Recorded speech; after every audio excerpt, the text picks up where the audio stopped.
দেশের বিভিন্ন মহাসড়কে গোয়েন্দা পুলিশের পোশাক পরে পণ্যবাহী গাড়িকে থামার সংকেত দিত একটি সংঘবদ্ধ ডাকাত দলের সদস্যরা। এরপর গাড়ির চালক ও হেলপারের হাত পা বেঁধে রেখে গাড়ি সহ করা হতো পণ্য ডাকাতি। সম্প্রতি একটি ডিমের গাড়ি ডাকাতির ঘটনায় 5 জনকে গ্রেপ্তারের পর বেরিয়ে আসে এমন সব তথ্য।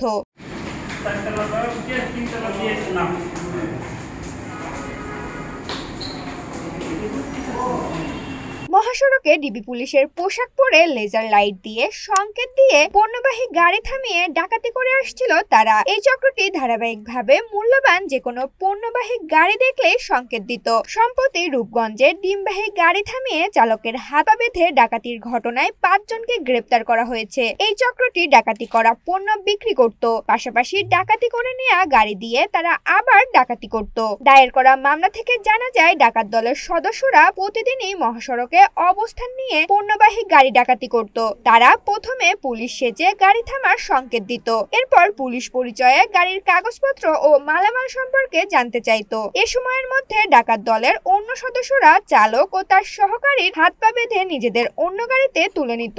পরে তারা পণ্যবাহী গাড়ি নিয়ে নির্দিষ্ট স্থানে পণ্য বিক্রি করে সটকে পড়ত। ডিবির পোশাক পরে অথবা ডিবির ছদ্মবেশে তারা ডাকাতিটা করে মহাসড়কে। তারা মহাসড়ককে তারা নিজেদের রাতের বেলা যে ডাকাতিটা রাজা মনে করে এবং তারা যাই পায় মহাসড়কে, তখন রাতের বেলা চলাচলকালীন সময়ে যে ডিমের গাড়ি, পোলট্রি মুরগি বহনকারী পণ্য বাহন গাড়ি, এগুলো থামিয়ে তারা করিকে হেল্পার ড্রাইভারকে হাত পা বেঁধে তারা তাদের গাড়িতে নিয়ে যায়। আর ওই গাড়িগুলি তারা নির্জন স্থানে ফেলে দিয়ে তারপরে যেটাই হোক পণ্য, সেটা পোলট্রি মুরগি হইতে পারে, ডিম হইতে পারে, যে কোনো গাড়িকে তারা নিয়ে তারা একটা জায়গায় বিক্রি করে দিয়ে ওই গাড়িটা তারা নিয়ে যায়। এইভাবে তারা প্রতিনিয়তই এই কাজটি করছে এবং এই মামলা তদন্ত করতে গিয়ে আমরা প্রথম 5 জনকে আমরা গ্রেপ্তার করি, যাদের বিরুদ্ধে একাধিক 5টা 7টা এমনকি একজন ডাকাতের নামে 12টি মামলাও আছে। আমরা সেই মামলাগুলিতে আমরা এই মামলা তদন্ত করতে গিয়ে আমরা আবার তারা ডিবি পরিচয়ে যে বিভিন্ন লোককে গাড়িতে তুলে নিয়ে যে ডাকাতি করে, এই ডাকাতি মামলা তাদের আরও 7 জনকে, মোট আমরা 12 জন ডাকাতকে গ্রেপ্তার করেছি।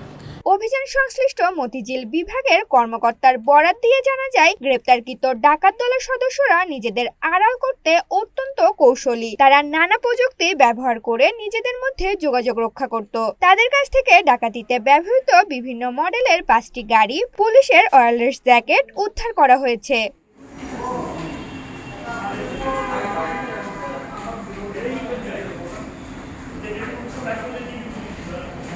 ঋতুপর্ণা চাকি, ঢাকা পোস্ট।